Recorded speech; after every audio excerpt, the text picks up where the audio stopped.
Bem, meus amigos, boa noite. Na verdade, sim, boa madrugada. Isso agora deve ser por volta das 4 horas da manhã, mais ou menos.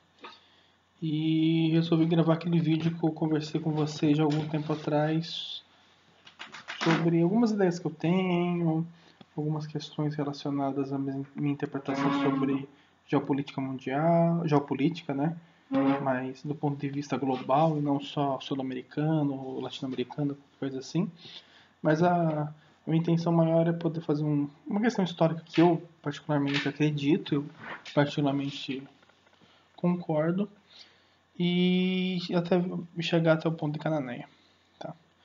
Não sei se eu vou conseguir ser muito breve nesse vídeo, peço desculpas a vocês se eu não conseguir ser breve, mas vamos lá, vamos começando a nossa história. Bem, primeiro ponto, assim, a gente precisa lembrar que em toda a nossa história está intimamente relacionada ao continente europeu. Muito bem. O que nós temos então, para não voltar tanto no passado, que eu sei que a gente às vezes fica um pouco chato, não quer tornar tanto, vamos pegar lá o feudalismo. O que acontece com o feudalismo? O feudalismo ele era um sistema que nós tínhamos sempre um sucerano e um vassalo. Então nós temos então alguém que detinha terras que eram concedidas pelo Sacro Imperador, o Imperador do Sacro Império Romano Germano. Ele detinha aí nossos títulos de nobreza, todos os títulos de nobreza nessa época eram relacionados a possuir terras. E daí você tinha essas terras que eram subdivididas e tal.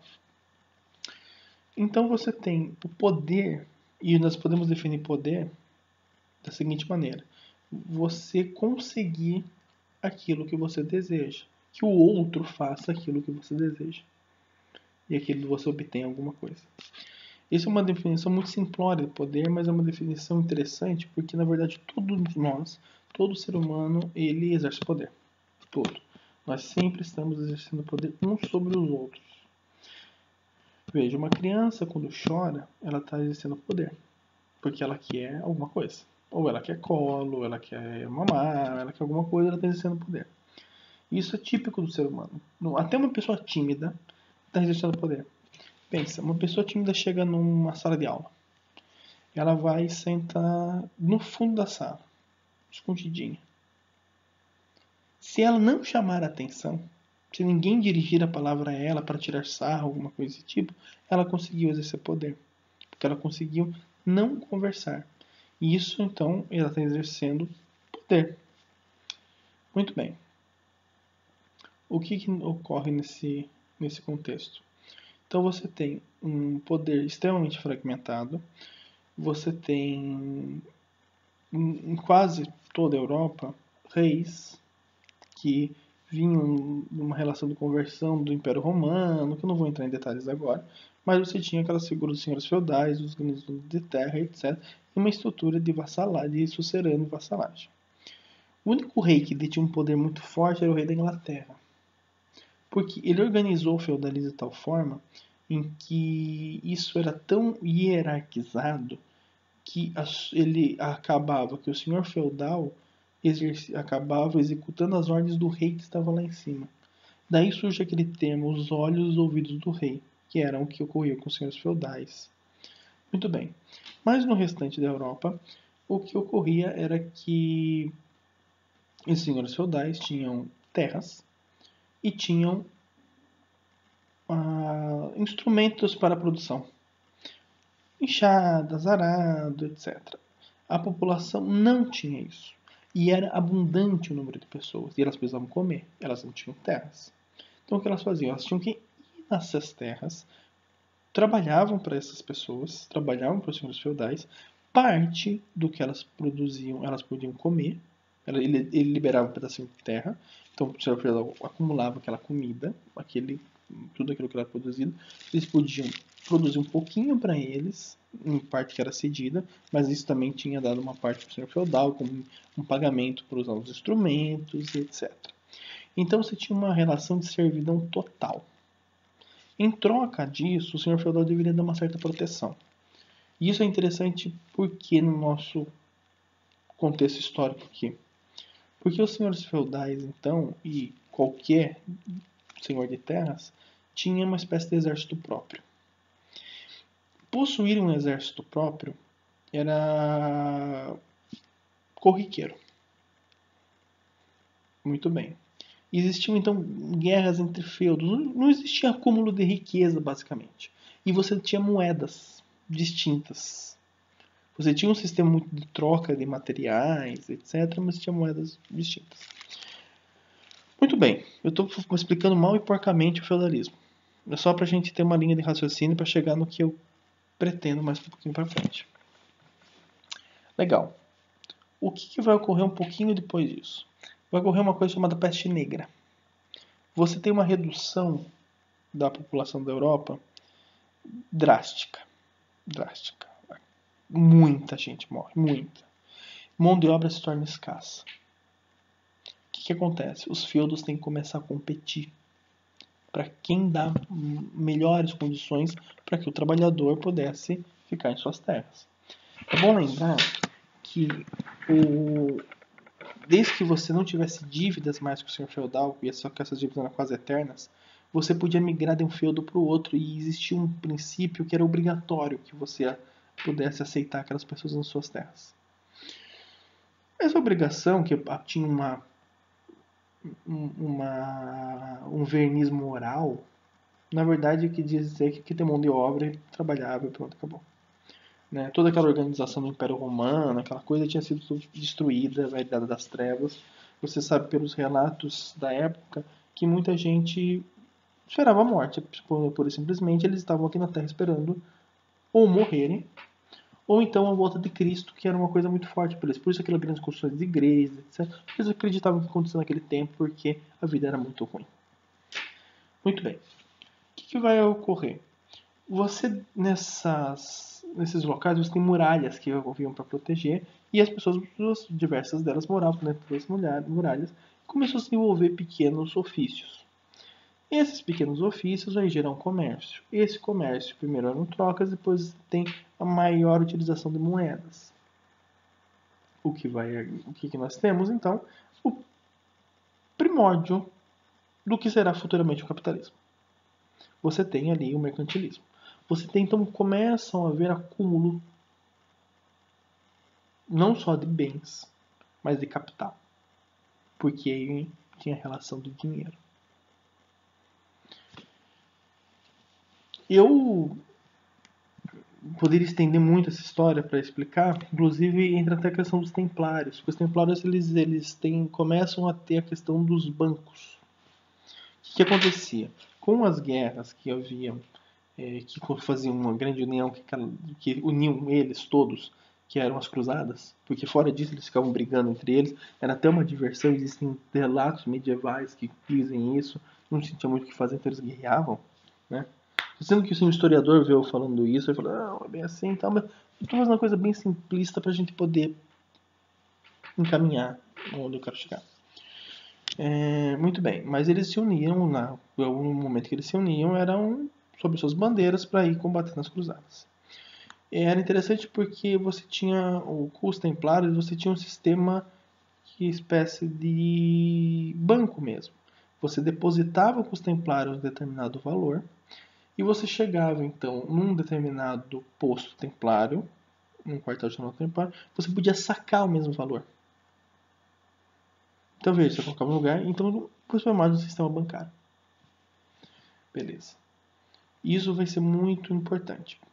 Com o acontecimento da peste negra e essa redução, você tem essa questão do comércio e o acúmulo de capital, e isso começando a valer poder. Daí você tem um momento interessante porque a nobreza entra em crise e a burguesia em ascensão. Essas pessoas que estão lidando com comércio, etc. E você precisava de algumas coisas que mudassem no sistema para que isso pudesse dar certo. Isso não foi do dia para a noite, levou cerca de 300 anos as mudanças. Você precisaria então uma moeda compatível para troca generalizada, então pudesse ter conversão. Você precisava que tivesse paz, porque essas guerras contínuas atrapalhavam muito o comércio, então para essas pessoas trabalhando com ofício era horrível, horrível. E você tinha então um problema central com isso, que era que essas pessoas donas de terras tinham seus exércitos. E os burgueses, as pessoas que acumulavam dinheiro, que tinham salário, inclusive, não eram bem vistas, etc., até que elas começam a ter poder. Então, nesse momento, ter terras não significava tanto mais como já tinha sido antigamente, porque os burgueses tinham os meios de produção arcaicos, manufaturados, mas os tinham. Aí você tem um momento interessante porque você começa a ver casamentos entre membros da burguesia renascente com a nobreza para herdar os títulos. Aí muda todo o sistema porque antigamente um barão era um barão porque era a localização das terras dele, era uma localização que condizia com isso. Um conde, um visconde tinha uma relação com o local que suas terras estavam instaladas. Eu não me recordo como funcionava isso, mas, por exemplo, você tinha, acho que, os marqueses eram nas delimitações, as terras que ficavam nas delimitações entre estados. Mas na prática o Estado Nacional não funcionava. Você então tem essa grande mudança e vai ter as grandes navegações, você tem a questão do comércio, você diminui muito a população com isso, você vai ter essa fluidez dos homens para trabalho. Anteriormente a isso, só os pedreiros eram pessoas que transitavam livremente entre os locais, porque eles tinham esse conhecimento de construção. Beleza. Mas daí você cria o Estado Nacional. O que é Estado Nacional? Weber coloca o Estado Nacional como sendo o Estado que tem monopólio da violência. O Estado que apresenta monopólio da violência. O que significa o monopólio da violência? Eu não tenho. Eu abdico do meu direito, aspas, ser um direito, de resolver eu mesmo os problemas. E o cara não fez o que eu gostei, eu vou lá e mato ele e pronto, acabou. Defesa da honra, o que for. Eu abdico do direito de eu ter terras e formar meu exército para guerrear contra o outro. E junto isso no poder central. Esse poder central tem uma relação interessante. Por quê? Porque você volta àquela ideia, inclusive, de divinização do poder. Os reis têm uma indicação divina e etc. Na Europa você tem isso, que eles têm um direito divino. É uma vontade de Deus que ele esteja ali. Em outros países, como na Ásia, por exemplo, tanto o imperador do Japão quanto o imperador da China eram deuses, considerados deuses pela população. E tanto é que o Japão tem um período feudal muito similar à Europa, mas que ele surgiu paralelamente. Ok. Temos a Europa ali, então, com os Estados Nacionais, as grandes navegações e etc. Então, o que acontece? Você tem um advento muito interessante chamado Revolução Francesa. Antes tem a Revolução Americana antes. Os americanos, é interessante que isso vai acontecer, você tem uma divisão muito curiosa entre a colonização norte e sul. O sul foi uma colonização muito parecida com a nossa colonização exploratória. O norte, aí o que eu coloco umas ideias que fogem um pouco daquela coisa do livro didático. Não é que o norte foi feito uma colonização para criar nova Inglaterra, homens que seriam... Não. Em parte, o que aconteceu ali? Em parte, você tinha, sim, pessoas que iam construir uma nova Inglaterra, mas existia o quê? Pessoas que não eram desejáveis na Inglaterra eram mandadas para os Estados Unidos. O que futuramente os Estados Unidos mandaram para a América, para as colônias. Por quê? Lá eles não encheriam o saco. Porque eram pensadores, tinham outro pensamento. Óbvio que você tem um grupo religioso dos puritanos que também vão junto, mas misturou toda essa história. Isso lá no norte. E no sul, exploração e vão ganhar dinheiro porque vai ter comércio, mercantilismo, etc. Para cá, para a América, a história é um pouquinho diferente para o Brasil, que vai ocorrer o quê? A exploração total. Você tem aquela coisa das capitanias hereditárias, mas tinha alguns que tinham inclusive a ideia de criar algo desenvolvido, construir uma nação, mas eles não tinham apoio do governo português. Depois mudou, e os que tinham apoio do governo português não tinham eficiência e não tinham esse desejo. Uma pasmaceira. Mas o fato é que, basicamente, quem se instalou no Brasil não foram colonizadores intelectuais, etc. É muito raro isso. Você tinha basicamente os indesejáveis também. Só que diferente dos desejáveis da Inglaterra que foram para os Estados Unidos, que eram desejáveis que pensavam às vezes um pouco até contra a coroa, pensavam em ideias iluministas, estudavam as questões lá atrás de Aristóteles, Platão e outras coisas. Para cá você mandou bandidagem mesmo. Você mandava lá, não, vai mandar pro Brasil. Vai lá, manda pro Brasil. Isso é uma coisa. Então você cria essa massa. Roda o mundo, a história passa. Você tem então a colonização do Brasil, da maneira que nós sabemos que foi feita, aquela coisa toda. Nós fomos explorados. E quem está controlando o Estado? Apesar da Revolução Francesa, você tem membros ali com ideias muito interessantes. Por exemplo, o Rousseau, ele que concebe a ideia de contrato social. Que contrato social são as constituições. Então o Estado tem um objetivo de existir. Ele não existe porque existe. Ele tem um objetivo de existir. Nesse contrato social, que é esse documento, ele regula as relações do Estado e da sociedade. Inclusive o Rousseau, ele era contra a propriedade privada. Ele achava que isso era um mal. Isso era aviltante. Locke era totalmente favorável à propriedade privada e defensor da vida e tal. Mas você tem um rapazinho chamado Montesquieu. Chamado de rapazinho é bom, né? Mas vamos lá. Montesquieu. Montesquieu, ele faz a divisão do Estado em 3 poderes. É a proposta dele. Que ele fala que você tem que ter um órgão executivo, um órgão legislativo, um órgão judiciário, que é aquela base que a gente já ouviu em algum momento da nossa história. Só que Montesquieu, ele era o quê? Ele defendia isso para a monarquia. A figura do rei seria uma figura simplesmente executora. As leis seriam decididas pelo povo reunidos em assembleias, que seria o parlamento. E isso seria julgado, essas leis aplicadas à sociedade, pelo poder julgado pelo poder judiciário e aplicados, exercidos pelo poder executivo. Essa é a ideia de Montesquieu. Beleza. Só pegando um ganchinho lá para os americanos quando eles fazem a dependência dos Estados Unidos, eles pegam essa ideia de Montesquieu e a república e a monarquia sempre eles são sistemas que existiram mais ou menos ao mesmo tempo, mas você pega os exemplos de repúblicas que tinham, algumas delas eram iguais às monarquias, simplesmente não tinham um título de nobreza, não era hereditário, alguns até o eram hereditários, uma doideira toda. Os governos não funcionavam bem, não eram eficientes. A ideia do Estado Central, como aconteceu com essa questão de você ter um monarca absolutista pós-processo feudal, que ele detém o poder em suas mãos, tem um único exército, que daí esse Estado, segundo o Weber, diz que tem um monopólio da violência. Eu acho que eu até perdi isso aqui um pouquinho para trás.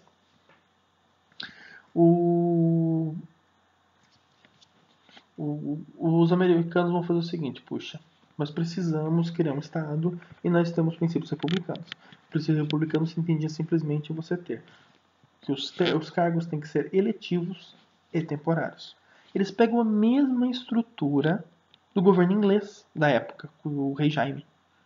Só que em vez de colocar um rei, que era uma possibilidade, uma parte defendeu que que George Washington, perdão, tornasse rei, mas ele não aceitou e falou, não, sou republicano. E simplesmente transforma a mesma estrutura do governo inglês, baseada na ideia de Montesquieu, separação dos poderes, etc, etc,